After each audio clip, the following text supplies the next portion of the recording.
Tem muita pena de não poder haver vivo, ele ficou a representar-me nas cerimónias oficiais de 1º de dezembro nos restauradores. Felizmente ainda são comemorados todos os anos com uma missa na Igreja de São Domingos e uma cerimónia oficial no lado dos restauradores, onde se hasteiam a bandeira atual e a bandeira da restauração ao lado do monumento. Deve ser o único lugar em Portugal em que oficialmente se hasteia a bandeira da restauração. Curiosamente, de outros países que vieram aqui do Brasil, as bandeiras históricas, todas elas, são sempre hasteadas em grandes ocasiões. E eu vejo que quando há o Dia Nacional ou outras ocasiões, todas as bandeiras brasileiras, desde a bandeira da Ordem de Cristo, passando pela bandeira do Reino Unido, de Portugal-Brasil, pela bandeira do Império Brasileiro, são consideradas iguais. Em Portugal, de facto, legalmente, todas as bandeiras são iguais, todas têm a mesma dignidade. Uma é atualmente oficial, mas as outras não são menos bandeiras portuguesas do que é usada hoje em dia. E que, aliás, curiosamente, houve há tempos republicanos muito ferrenhos que me diziam o Sr. Duarte tem que reparar, tem que se lembrar que nós deixámos ficar na bandeira o escudo da sua família. E eu disse, pois, realmente isso agradeço. Mas o que não gosto tanto são as cores, porque no fundo são cores que dividiram os portugueses, são cores que têm uma simbologia muito estranha, que não vale a pena dizer aqui qual é, mas que muitos saberão. Embora eu respeito como bandeira nacional e servi nas Forças Armadas debaixo dessa bandeira, mas felizmente nunca tive que jurar, não? Porque no dia do juramento de bandeira o comandante da base aérea sugeriu que eu ficasse doente em casa para não precisar de participar da cerimónia de juramento. Agora, hoje, de facto, celebra-se uma data muito importante na nossa história e que eu vou aproveitar esta reunião para ler a mensagem que fiz a Portugal e que espero que algumas publicações irão publicar, senão quem tem acesso à internet vai poder vê-la, seja nas nossas páginas da internet, seja nas várias organizações monárquicas que as vão transmitir.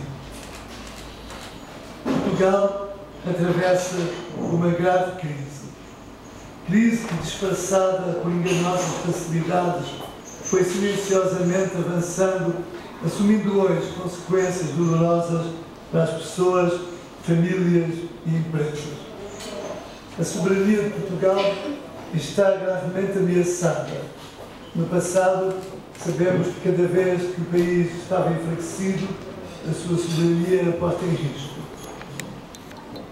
Até a razão por que hoje aqui nos reunimos, que é a comemoração da independência, da restauração da independência de Portugal, até essa razão está a ser posta em causa e será talvez por isso que entre os feriados que vão deixar de ser feriado, escolheram o 1º de dezembro.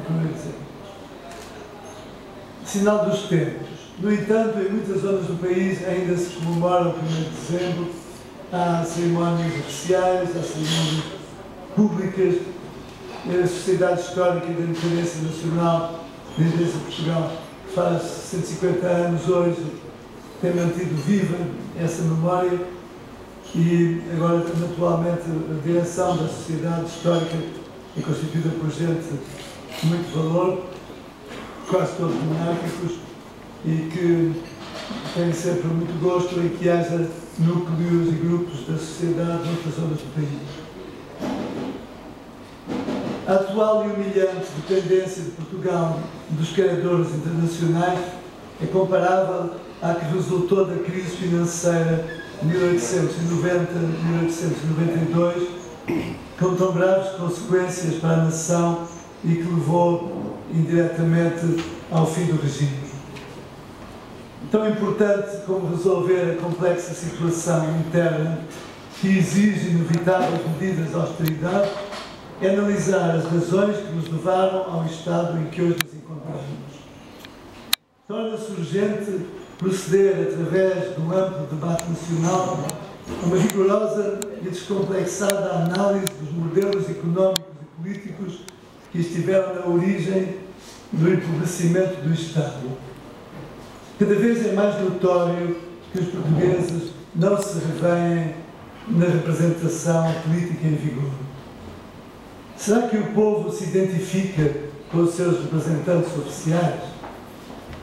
Se isso fosse o caso, não haveria tantas abstenções nas eleições.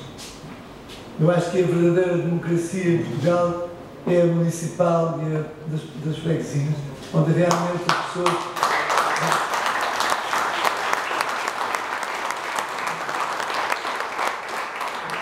onde realmente os cidadãos portugueses podem escolher em quem confiam, quem sabem, quem conhecem como honesto e competente, e não em etiquetas partidárias e ideias vagas que, de facto, aparentemente ninguém acredita muito nelas.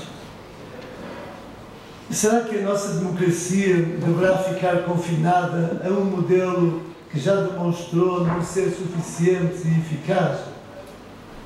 Por que não considerar outras alternativas complementares, além do atual Parlamento, através de outro tipo de representantes mais diretamente relacionadas com a população, por exemplo, oriundas indiretamente dos municípios, das freguesias, modelo este com raízes profundas nas tradições históricas e culturais de Portugal. Também no campo económico necessitamos trabalhar para melhorarmos a nossa autossuficiência através de estímulos e incentivos para o desenvolvimento da indústria nacional e da recuperação prioritária das atividades agrícolas e também das atividades relacionadas com o mar. É absolutamente inaceitável que a maior parte dos alimentos que consumimos venham do estrangeiro. Inevitável e mesmo perigoso. Como repetidamente tenho alertado em anteriores mensagens e entrevistas e outras circunstâncias, no atual contexto, o aprofundamento consequente das relações culturais e económicas entre os países de língua portuguesa, mais do que um objetivo, constitui uma verdadeira necessidade estratégica. Por natural, reúne todas as condições, quer para o sucesso do desenvolvimento dos Estados-membros, quer para a felicidade das suas populações. De muito que se pode fazer neste domínio, tenho proposto, nestes últimos tempos, que se desenvolva uma zona de livre intercâmbio entre os países da CPLP, e que também o intercâmbio não só de mercadorias, mas de universitários, de pessoas que queiram fazer formações profissionais e noutros campos. Aliás, eu acredito que a comunidade dos países de língua portuguesa se deverá transformar numa confederação dos Estados lusófonos, em que existe uma verdadeira solidariedade, um pouco à imagem da Commonwealth britânica. Mas, antes da crise económica e financeira, já se encontrava instalada uma crise de ordem moral e ideológica. Os tempos difíceis poderão ser mais facilmente ultrapassados se os portugueses souberem que o esforço que lhes está a ser pedido se justifica para salvar a pátria. É preciso mudar o estilo de vida que artificialmente foi cultivado nas últimas décadas e adequarmos os nossos hábitos à realidade do país. Exige-se para tal uma rigorosa responsabilização moral que começa pelos governantes, que mais do que nunca devem esclarecer com verdade as suas ações, começando por informar a nação sobre o concreto destino dos avultados financiamentos resultantes dos compromissos assumidos pelo Estado português ao abrigo do Plano de Assistência Económica e Financeira, porque disse tradicionalmente que as boas contas fazem os bons amigos. Perante a herança que as próximas gerações vão receber, É nosso dever, no mínimo, contribuir para lhes facultar aos jovens as melhores ferramentas para o seu futuro e o futuro de Portugal, educando-os e formando-os com respeito pelos princípios da honra, da responsabilidade e do amor à pátria. A dúvida que hoje se coloca não é a de que país vamos deixar aos nossos filhos, mas que filhos vamos deixar ao nosso país. Qual é o nosso maior valor? Como sempre, são as pessoas, o povo, a gente, cada um dos portugueses. Mas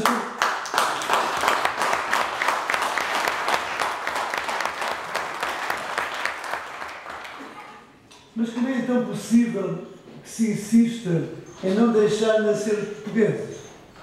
Como é possível que, ao abrigo de leis iníquas e desumanas, se tenha nestes anos privado Portugal de dezenas de milhares de filhos seus?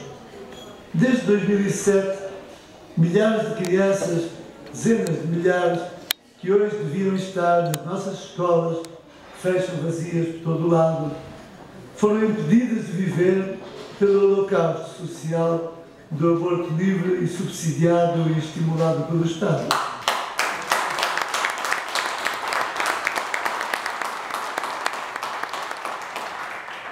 A comunidade nacional privou-se e continua a privar-se do principal recurso para vencer a crise. Com a presente tragédia demográfica, com taxas que já não asseguram a substituição das gerações, Portugal parece ter renunciado ao seu futuro.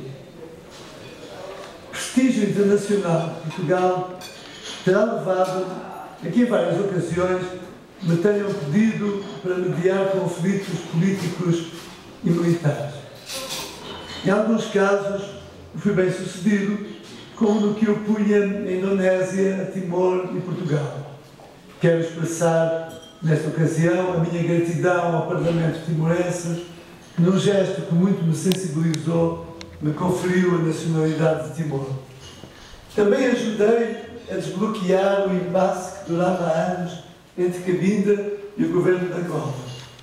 E espero que a autonomia concedida à Cabinda contribua decisivamente para a felicidade do seu povo, mesmo que este povo não tenha tido a oportunidade de expressar livremente qual era o destino que queria, e isso era um direito que de facto devíamos ter deixado a Cabinda, porque Cabinda, como sabem, nunca fez parte de Angola, era um protetorado português, foi abusivamente entregue a Angola em 1974. Bom.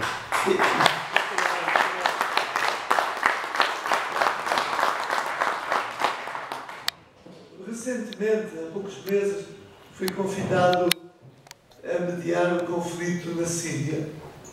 Infelizmente, neste caso, a situação parece continuar a caminhar para uma guerra civil entre as várias comunidades religiosas, ameaçando em particular a sobrevivência das comunidades cristãs fundadas há cerca de 2000 anos pelo apóstolo São Paulo. Há anos que venho alertando para o nosso modelo errado de desenvolvimento. Combati, por exemplo, as grandes despesas públicas não prioritárias e que não produzem bens transacionáveis. Fui bastante criticado por isso. Defendi que a nossa economia não estava preparada para a adesão ao euro, por falta de competitividade. Alguns dos melhores economistas mundiais diziam o mesmo. Mas a vontade política, infelizmente, falou mais alto do que o realismo económico, que as consequências estão à vista. Por outro lado, não quisemos corrigir um hábito antigo, o de gastar mais do que recebemos. Mas as culpas da nossa situação não são, obviamente, só do Estado, mas o comportamento ilógico e pouco responsável de muitos contribui igualmente para agravar a crise. Por exemplo, quando à volta de 1/3 dos empregos oferecidos não encontram quem quer trabalhar, temos de concluir que muita gente não percebeu que essa atitude é insustentável e imoral. É também dificilmente compreensível que todos sejamos obrigados a pagar os prejuízos de empresas públicas e mesmo algumas privadas, geridas de modo irresponsável ou mesmo criminoso. É muito frequente, durante minhas viagens e entrevistas, que me perguntem o que é que faria se hoje fosse rei. Se hoje fosse rei, gostaria de ouvir todos e cada um dos 15 milhões de portugueses, os que vivem nas terras dos seus antepassados e os que tiveram de emigrar para o estrangeiro e que tanto honram o nome de Portugal nos países onde atualmente vivem. Gostaria de poder escutar anseios e procurar contribuir para os colmatar. Se hoje fosse rei, procurava transmitir a um por um o amor à pátria que soubemos manter, pedindo ajuda a todos pelo Portugal de todos nós. Se hoje fosse rei, pediria aos mais dotados que orientassem os de menos capacidade, mas que nem por isso de menor vontade de bem fazer. Procuraria acarinhar novos e menos novos, aptos e menos dotados, com posses ou sem elas, apontando-lhes a valorização da família, da solidariedade, dos valores que fizeram o nosso Portugal. Mas não sou, e só o seria se e quando fosse essa a vontade dos portugueses. Por isso, hoje resta-me um apelo do coração que vos deixo. Não abandonemos a terra que nos alimenta, aproveitemos o que de bom a nossa terra tem para nos oferecer, resistindo a caminhos de projetos que destruam a capacidade agrícola dos solos e, quando possível, unindo esforços em explorações conjuntas e rentáveis. Saibamos igualmente proteger e aproveitar os recursos do nosso mar, pois somos o país da Europa com a maior área marítima. Procuremos sempre dar prioridade ao que é produzido em Portugal, dando o Estado o exemplo nesse sentido. Preserve-se a estrutura representativa das comunidades naturais e do território nacional, as freguesias e os municípios, reduzindo drasticamente gastos excessivos, mas respeitando a gênese do povo que somos. Dê-se educação e instrução a todos os portugueses e formação aos que trabalham ou querem trabalhar. Porque o conhecimento é a base de todo o progresso, como demonstra a história atual dos países do norte, dos reinos do norte da Europa. Transmita-se saber atualizado, diferenciem-se as aptidões, expliquem-se os valores da verdade e do bem comum, recorde-se o respeito que cada pessoa nos merece e saiba-se incutir o orgulho do Portugal que soubemos edificar. Na família deve residir o exemplo, o abrigo no infortúnio, a participação nas alegrias. A família recorremos e na família fortalecemos, porque dela também dependemos. Se a família deixa de constituir o embrião da sociedade, é toda a sociedade a ruir. Por isso é que, obviamente, é o alvo preferido dos que pretendem destruir a nossa sociedade. Não deixemos que tal aconteça. Confio na força anímica que, como povo, sempre soubemos revelar perante os desafios mais difíceis. Lembro-me, não só de todos os portugueses que em 1640 conseguiram, depois de, aliás, vários anos de guerra, restaurar a nossa liberdade, como magnífico exemplo São Nuno de Santa Maria, São Nuno de Álvares Pereira, casou e viveu aqui tão perto, mas especialmente na nossa juventude, que bem preparada, com a sua criatividade, generosidade e determinação, conseguirá restaurar Portugal. Acredito que os nossos governantes, tendo presente os erros do passado recente, terão a vontade e coragem de corrigir o que ainda se pode corrigir, colocando Portugal acima dos interesses partidários ou dos interesses económicos do grupo. Assim Deus nos ajude.